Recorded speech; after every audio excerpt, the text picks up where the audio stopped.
Hello दोस्तों, आप सभी का स्वागत है आपके अपने YouTube चैनल एम क्लासेज में। तो आज का ये वीडियो काफ़ी ज़्यादा इम्पोर्टेंट होने वाला है झारखंड 12th क्लास के बच्चों के लिए। आज हम इस वीडियो में आपका जो एनुअल का जो एग्ज़ाम होने वाला है 2024 के अंदर, उसके मोस्ट जो टर्म 1 में आपके MCQ क्वेश्चन टाइप क्वेश्चन पूछे जाएंगे फिजिक्स में, आज हम उन सभी क्वेश्चनों को इस वीडियो के अंदर करने वाले हैं। ये वीडियो बच्चों काफ़ी ज़्यादा इम्पोर्टेंट होने वाली है, क्योंकि इस पेपर के अंदर हम आप सभी को उन सभी महत्वपूर्ण क्वेश्चनों को करवाएंगे जो बोर्ड एग्जाम 2024 के अंदर आपको देखने को मिलेंगे। तो इसीलिए दोस्तों आप फटाफट चैनल को सब्सक्राइब कर लीजिए, वीडियो को लाइक कर लीजिए। साथ के साथ डिस्क्रिप्शन बॉक्स में व्हाट्सएप ग्रुप का लिंक दिया हुआ है। इस पेपर का सॉल्यूशन आपको वहाँ PDF के रूप में वहाँ आपको प्रोवाइड करवा दिया जाएगा। आपका जो एग्ज़ाम होगा बच्चों, ये 1 घंटे 30 मिनट का होगा, जिसमें आपके 35 आपसे क्वेश्चन पूछे जाएंगे और 35 नंबर का ही आपका पेपर होने वाला है। यहाँ पर कुछ सामान्य निर्देश दिए हुए हैं, आप इनको भी पढ़ सकते हो। लिखा हुआ है सावधानी पूर्वक सही विवरण OMR आंसर शीट पर भरें। आप अपना पूरा हस्ताक्षर OMR उत्तर पृथक में दी गई जगह पर ही करें। इस प्रश्न पुस्तिका में कुल 35 बहुविकल्पीय प्रश्न हैं। सभी प्रश्न अनिवार्य है। प्रत्येक प्रश्न की अधिमान्यता 1 अंक की है, यानी कि हर एक प्रश्न आपका 1 अंक का होने वाला है। तो बच्चों वीडियो को स्टार्ट करते हैं। देखिए आपके सामने पहला क्वेश्चन क्या है बच्चों, हम आपको सभी को सॉल्यूशन के साथ बताएंगे। तो पहला क्वेश्चन ये है आप सभी के सामने, दो आवेशों के मध्य बल F है, उनके मध्य की दूरी को 3 गुणा करने पर उनके आवेशों के मध्य विद्युत बल होगा। देखिए पहले क्या था, ये दो आवेश थे आपके, मैं आप सभी को बता दूं, यहाँ आपका Q1 आवेश था, यहाँ आपका Q2 आवेश था। इनके बीच की दूरी R मान लीजिए। पहले जो बल लग रहा था वो F बराबर के Q1 Q2 बटे में आपका R² लग रहा था। बट आपने क्या किया, अब दूरी को बढ़ाकर 3 गुणा कर दिया। तो पहले दूरी R थी, अब इन दोनों आवेशों के बीच की दूरी हो गई 3R। तो लगने वाला बल क्या होगा, देखो F बराबर के Q1 Q2 बटे R²। R कितना है, 3R का स्क्वायर।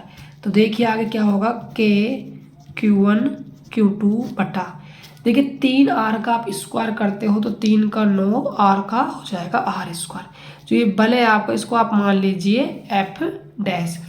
तो आप थोड़ा ध्यान दीजिएगा, के Q1 Q2 बटे R², तो आपका पहले जो बल लग रहा था वो है, तो F डैश बराबर क्या हो जाएगा, F बटा में 9, F बटा में 9।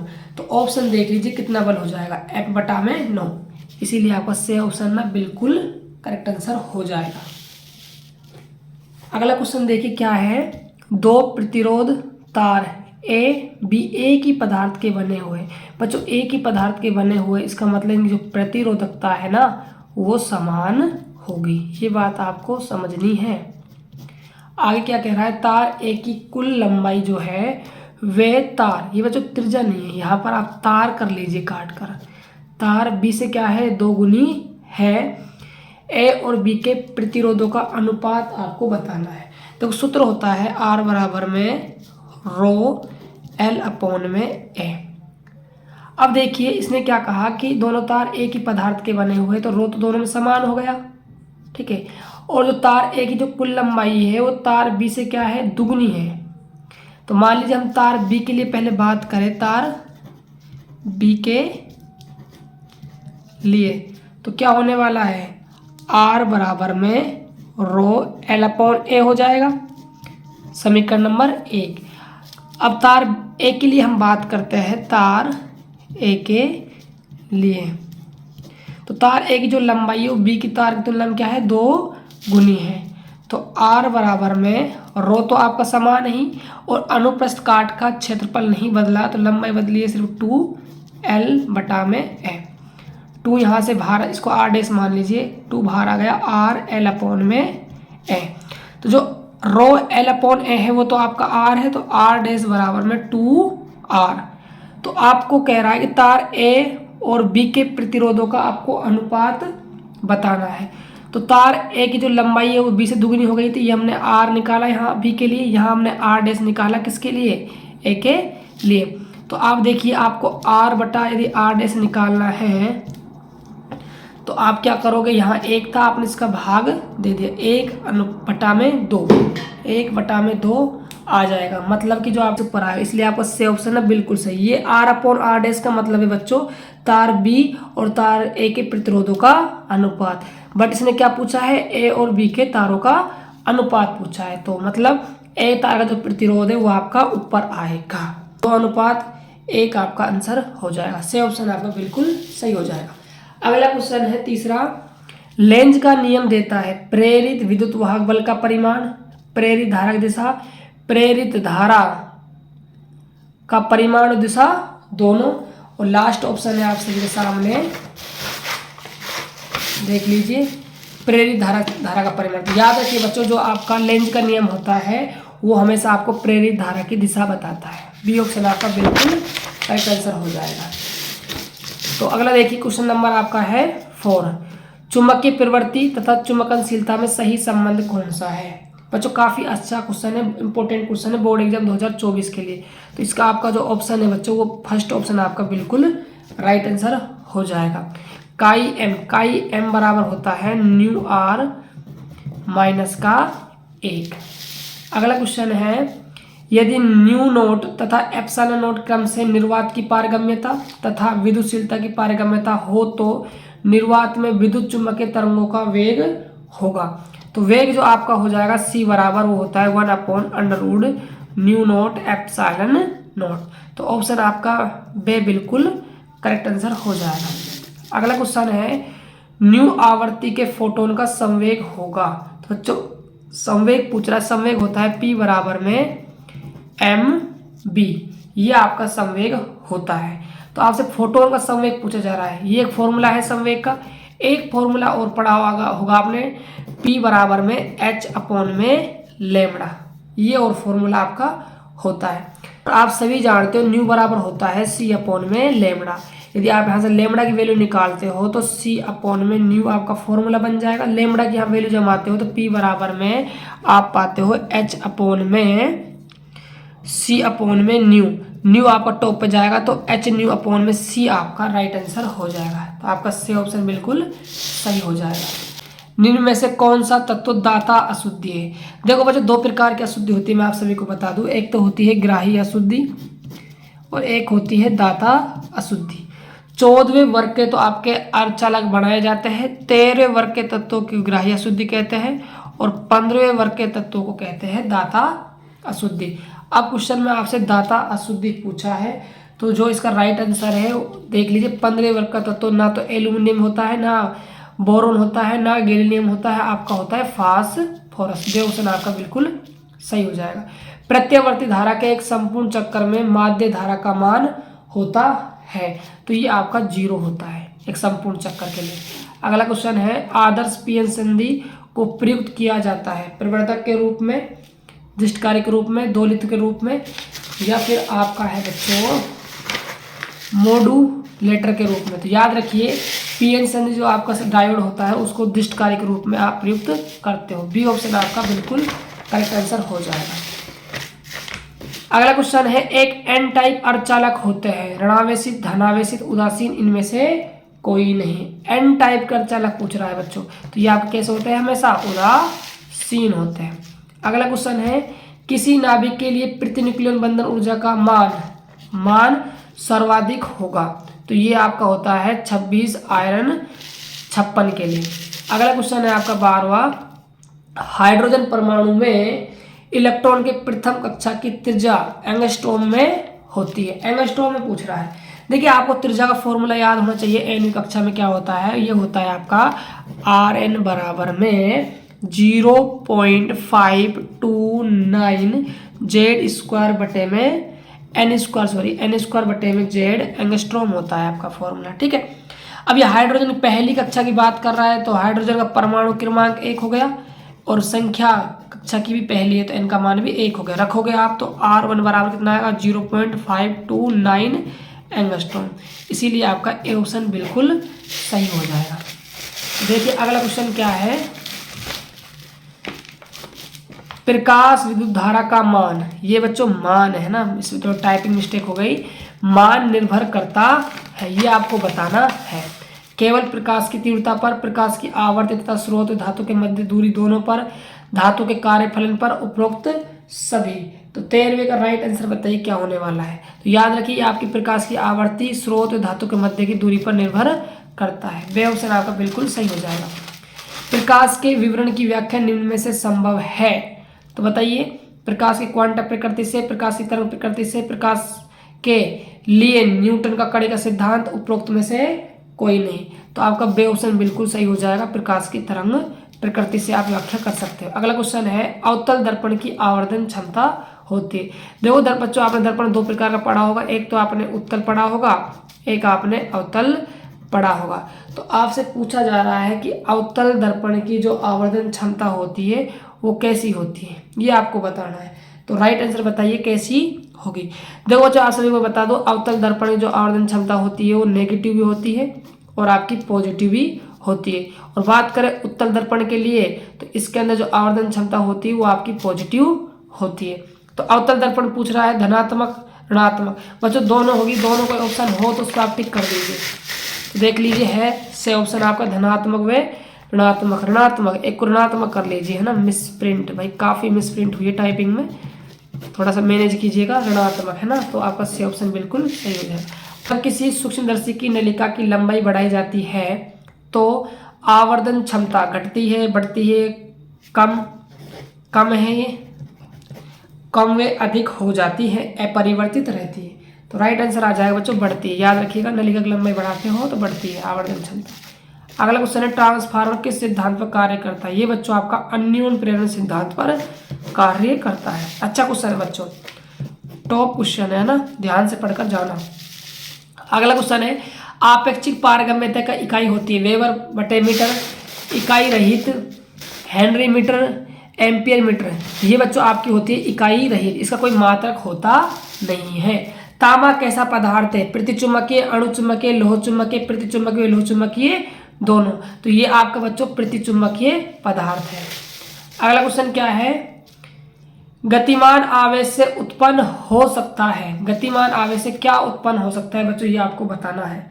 केवल विद्युत क्षेत्र, केवल चुंबकीय क्षेत्र, विद्युत एवं चुंबकीय क्षेत्र दोनों। तो ये आपका सी ऑप्शन बिल्कुल सही हो जाएगा क्योंकि दोनों उत्पन्न होते हैं गतिमान आवेश से। अगला क्वेश्चन है आपका 21वां, कह रहा है किसी परिपथ का प्रतिरोध 12 ओम तथा प्रतिबाधा 15 ओम है, परिपथ का शक्ति गुणांक होगा 0.4 और आपको आगे कुछ ऑप्शन दिए हुए हैं 0.8, 0.125, 1.25। देखो बच्चों इसको आप कैसे करोगे।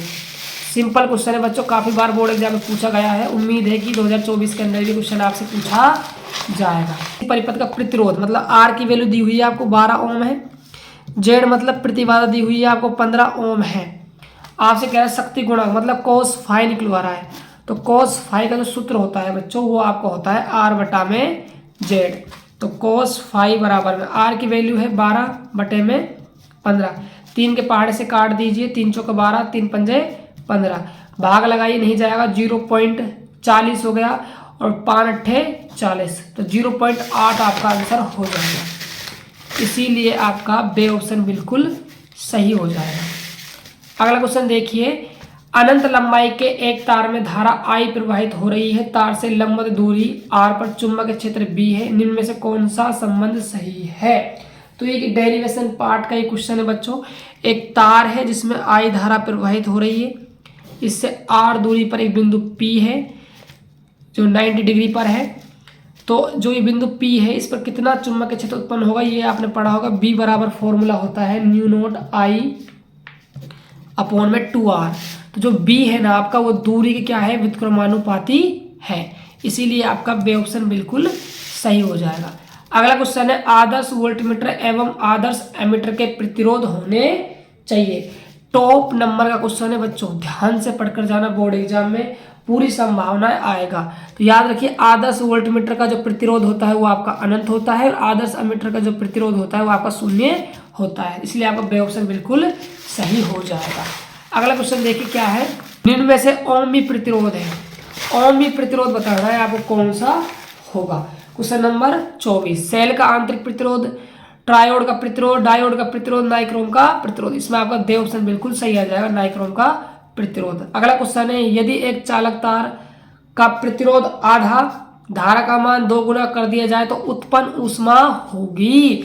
बच्चों कमाल का क्वेश्चन है, करके देखना होता है कि नहीं होता। मैं आप सभी को बता दूं ये कैसे होगा। देखो हीट का फॉर्मूला होता है H बराबर I² RT। अब इसने क्या कहा कि प्रतिरोध को आधा कर दो, R का मान हो गया R/2, ठीक है, और धारा जो है वो आपने क्या कर दी, दुगनी कर दी। यहां जमाइए, H बराबर I का वैल्यू 2I² हो गया, R का मान आधा करा R/2, गुणा में आपका हो गया टाइम, ठीक है।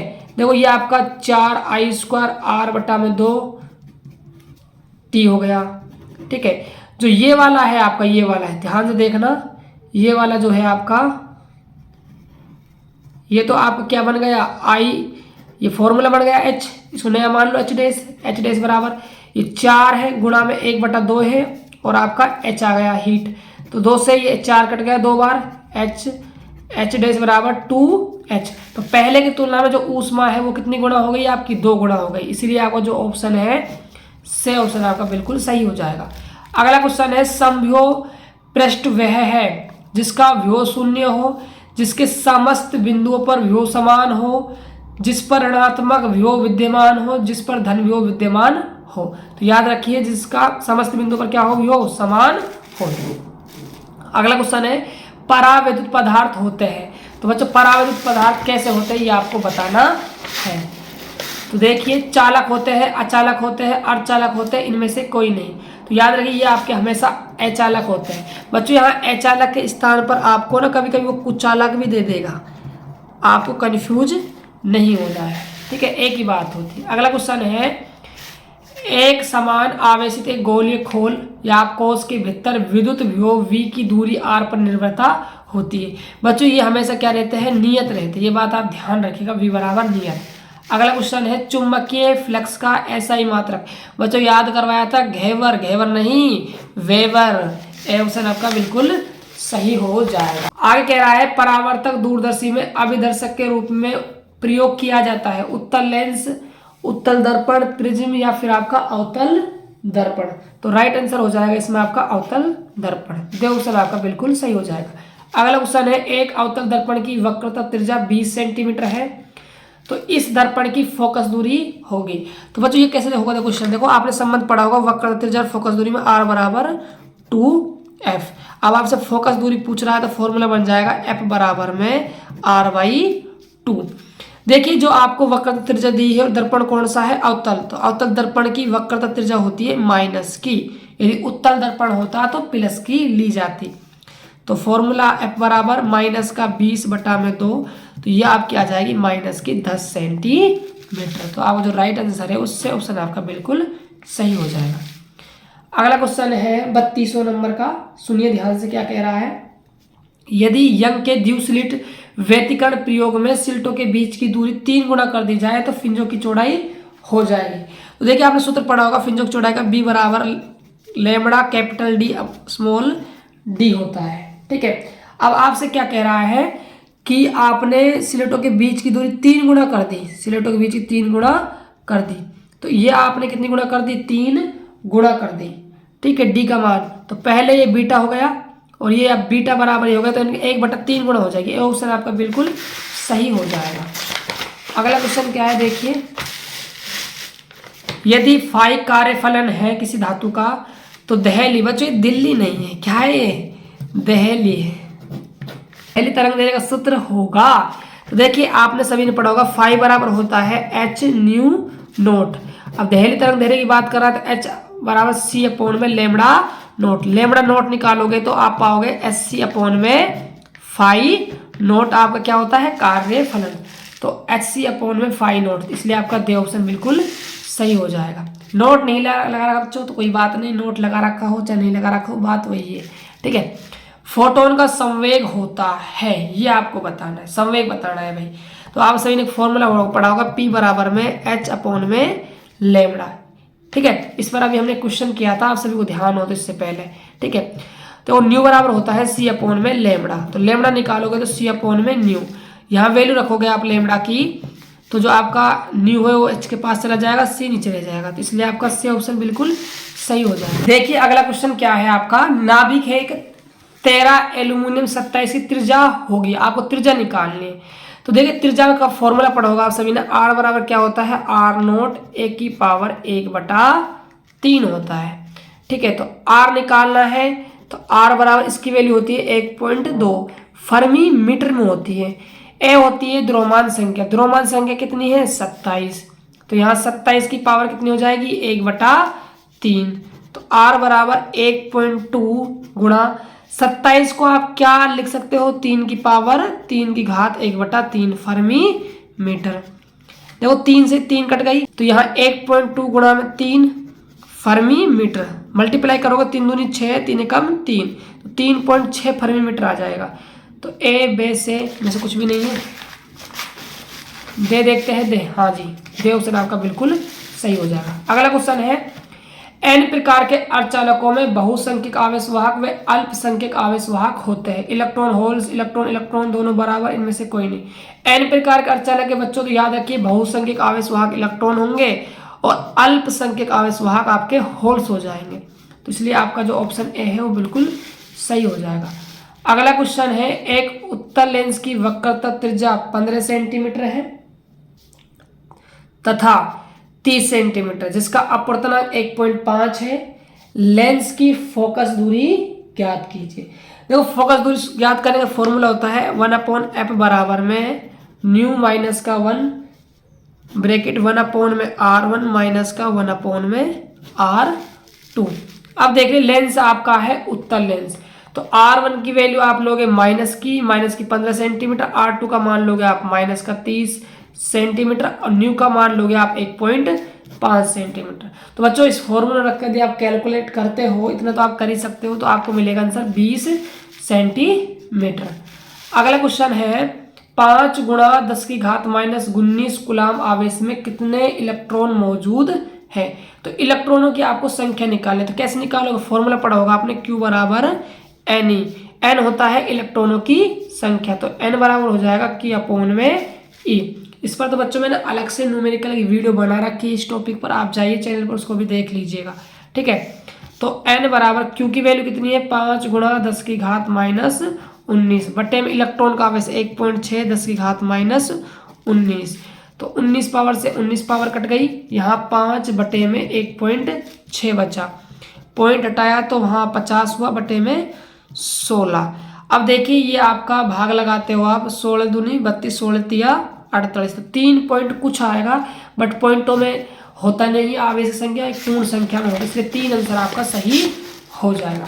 अगला क्वेश्चन देखिए क्या है बच्चों, इस वीडियो के अंदर हमने ना 40 क्वेश्चनों को ले लिया है, ठीक है, बट ये है कि आपकी तैयारी बेहतर हो जाएगी। अगला क्वेश्चन है, जल शोधक में जीवाणुओं को मारने में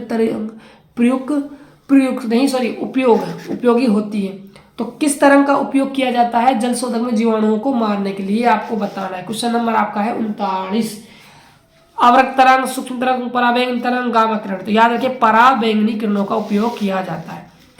तो अगला क्वेश्चन देखिए, क्वेश्चन क्या कह रहा है, एक अनंत लंबाई के सीधे चालक तार से 0.10 मीटर दूरी पर चुंबकीय क्षेत्र 10 की घात -5 टेस्ला है, चालक में प्रवाहित विद्युत धारा का मान होगा 10 एम्पियर, 2.5 एम्पियर, 5 एम्पियर, 2 एम्पियर। देखो बच्चों इस क्वेश्चन को आप कैसे करो, काफी शानदार क्वेश्चन है, बोर्ड एग्जाम में क्वेश्चन पूछा जाता है। देखिए एक अनंत लंबाई का चालक तार है जिसमें I धारा प्रवाहित हो रही है, इससे 0.10 मीटर की दूरी पर कोई बिंदु यहाँ B स्थित है, जहां पर चुंबकीय क्षेत्र का मान 10 की घात -5 टेस्ला है और दूरी कितनी है 0.10 मीटर। तो आपसे कह रहा है कि विद्युत धारा का मान कितना होगा, तो इसका सूत्र होता है B बराबर में न्यू नॉट I/में 2πD। तो न्यू नॉट का मान होता है 4π गुणा में 10 की घात -7 I बटे में 2π गुणा D की वैल्यू है 0.10 और V की वैल्यू आप जमा सकते हो 10 की घात -5। आप इसको कैलकुलेट कीजिए, देखो पाई से पाई कट गया, 2 दूनी 4 हो गया, ठीक है, 10 की घात -5 बराबर 2 गुणा 10 की घात -7 गुणा में आई बटा, देखो यहाँ से आप पॉइंट हटाते हो तो 10 बटा में क्या लिखोगे आप 100 लिखोगे। एक जीरो से एक जीरो कट गई, 10 की पावर यहाँ 1 बच गई, ये ऊपर जाएगी तो माइनस की भी टॉप पे जाएगी, किसकी हो जाएगी ये प्लस की हो जाएगी। 2 गुणा 10 की घात यहाँ पे -7 है, ये आपकी प्लस की 1 घात हो जाएगी गुणा में आई। तो 10 की घात -5 बराबर 2 गुणा, देखो माइनस की 7 पावर है, प्लस की 1 पावर कितनी बच जाएगी माइनस की 6 पावर गुणा में आई।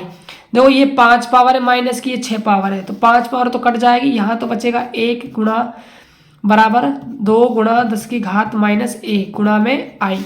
अब आई की वैल्यू निकालनी है तो आपको 1 में किसका भाग लगाना पड़ेगा 2 गुणा 10 की घात -1 का, तो 10 की घात -1 ऊपर जाएगी तो ये प्लस की बन जाएगी बटे में 2, तो ये आपका जो आंसर है वो 5 एम्पियर आपका आंसर आ जाएगा। तो देख लीजिए राइट आंसर आपका कितना हो जाएगा 5 एम्पियर। तो सी ऑप्शन आपका बिल्कुल सही आंसर हो जाएगा।